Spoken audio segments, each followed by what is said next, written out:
Il arriva dans la 69e année du règne des juges sur le peuple de Néphi, que Néphi, le fils d'Élaman, revint du pays du nord au pays de Zaraïmla, où il était allé parmi le peuple.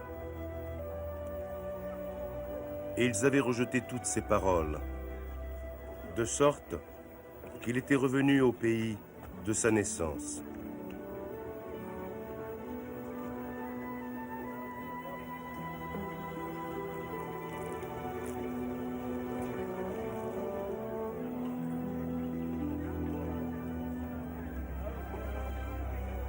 Et le cœur de Néphi était rempli de douleur à cause de la méchanceté du peuple de Zaraïmla.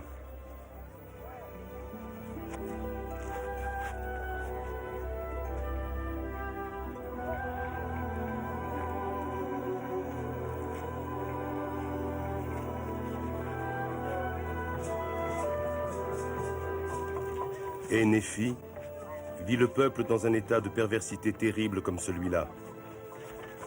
Et ces voleurs de Gadianton, occupant les sièges du jugement, ayant usurpé le pouvoir et l'autorité dans le pays, condamnant les justes à cause de leur droiture,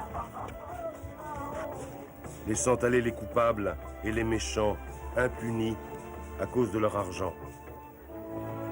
Et tout cela pour rester dans leur fonction à la tête du gouvernement, pour gouverner et faire toute leur volonté dans le but de s'enrichir et de jouir de la gloire de ce monde, afin de pouvoir plus aisément se livrer au vol et au meurtre, selon leur bon plaisir.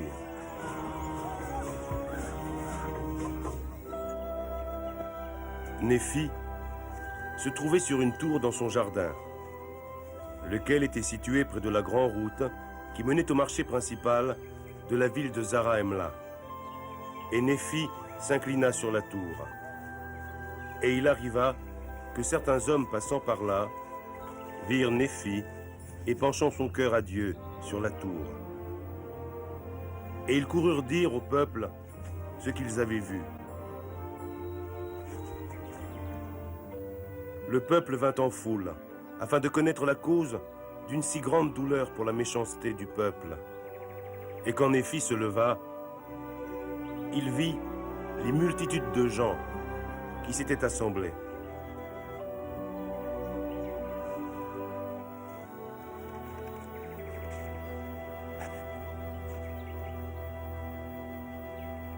Vous tous, pourquoi vous êtes-vous rassemblés? Est-ce pour que je vous parle de vos iniquités?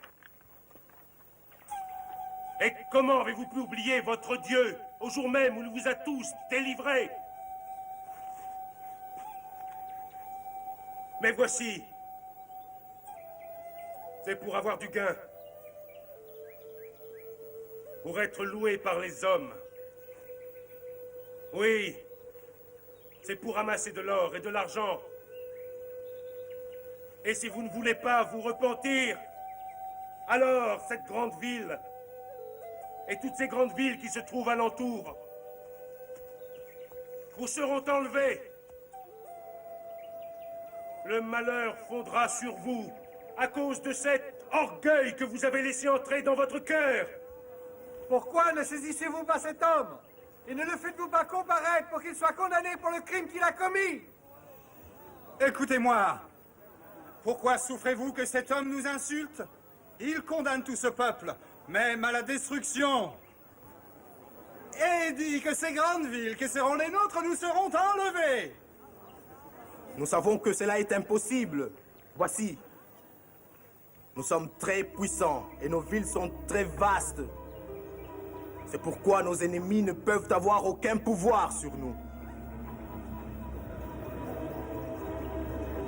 Non! Non! Laissez cet homme tranquille, car c'est un homme vertueux.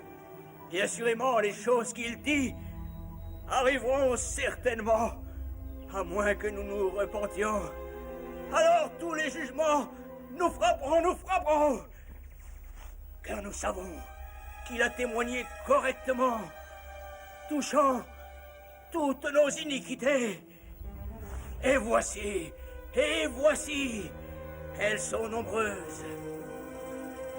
S'il n'était pas prophète, si ce n'était pas un prophète, il ne pourrait témoigner de ces choses.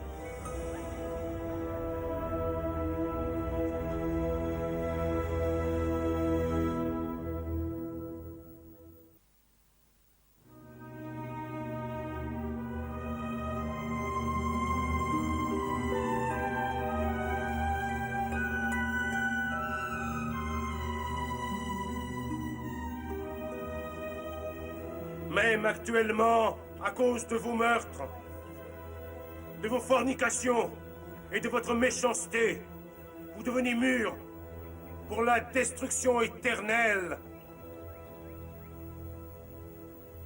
Oui, et à moins de vous repentir, elle viendra bientôt sur vous. Et voici, en ce moment même, elle est à vos portes. Oui, allez au siège du jugement et faites des recherches. Et voici, votre juge est assassiné, et il est couché dans son sang. Et il a été assassiné par son frère, qui cherche à s'asseoir sur le siège du jugement. Et voici, ils appartiennent tous les deux à votre bande secrète, dont les organisateurs sont Gadianton et le Malin, qui cherchent à perdre l'âme des hommes.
Les filles, quel est celui qui a commis ce meurtre?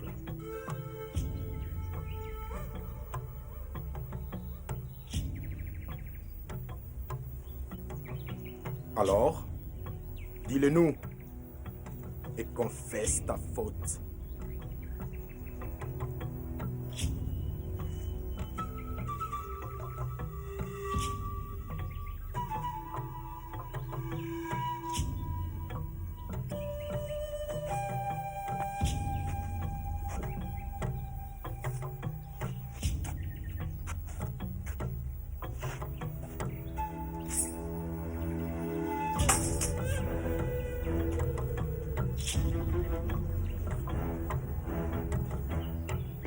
Voilà de l'argent. Et nous t'accorderons aussi la vie, si tu nous le dis. Si tu nous le dis et si tu avoues l'arrangement que tu as fait avec lui.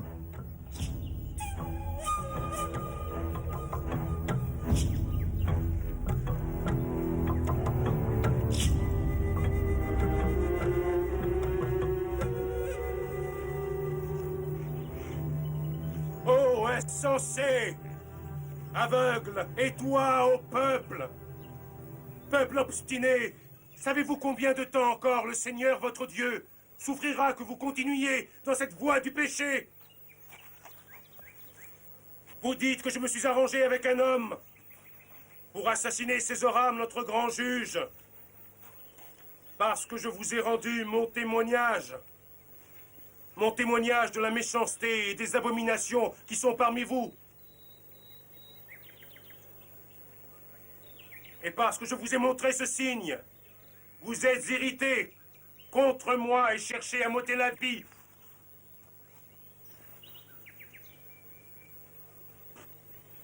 Et maintenant, voici, je vais vous montrer un autre signe.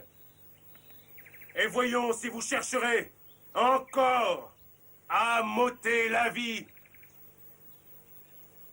Allez à la maison de Séantoum, qui est le frère de Césoram, et dites-lui, est-ce que Néphi, le soi-disant prophète, qui prédit beaucoup de mal concernant ce peuple, s'est arrangé avec toi pour que tu assassines Césoram, ton frère?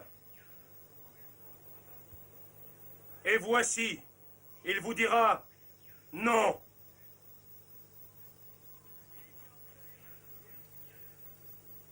Et vous lui direz, as-tu assassiné ton frère?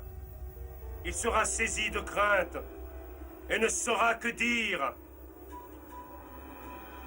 Et voici, il n'ira devant vous, et il fera l'étonné. Néanmoins, il fera l'innocent.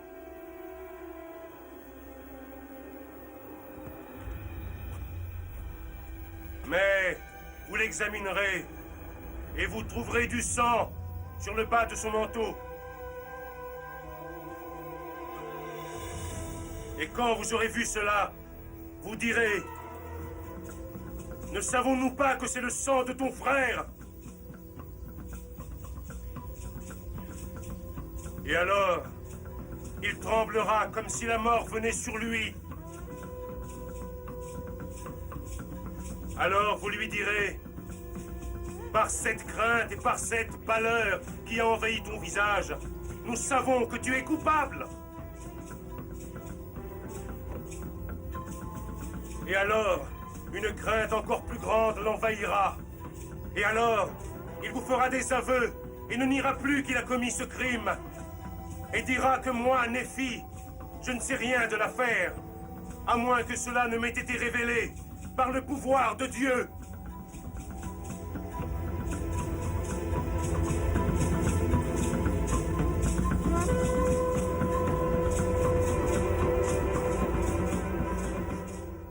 Pliez-le.